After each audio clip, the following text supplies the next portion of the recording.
Bakit mahalaga na nangyayari ang lakbay sine ng CCP? Ako sa tingin ko kasi importante na nailalapit ang mga pelikula doon sa mga lugar at mga tao na hindi ma-access yung mga pelikula na halimbawa sa Cinemalaya. Mga pelikula ng mga icon ng Philippine cinema, maganda na nailalapit to sa kanila. Para matuto rin, di ba? Maimpormahan, ma-educate tayo.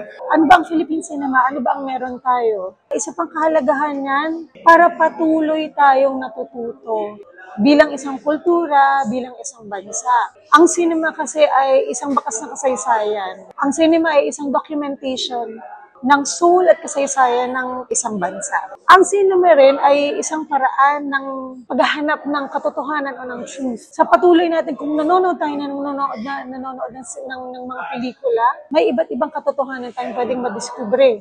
And that's one way also para madiskubre natin ang mga sarili natin bilang individual, bilang mamamayan, bilang miyembro ng lipunan. Kaya sana sama-sama tayong maghanap ng katotohanan at ipaglaban ito. And I really do hope na gamitin natin ang lakas at kapangyarihan ng mga pelikula, ng arts, para ipaglaban ang mga katotohanan. Iwaksi ang mga mali, tama ang mga mali, at tumindig para sa katotohanan.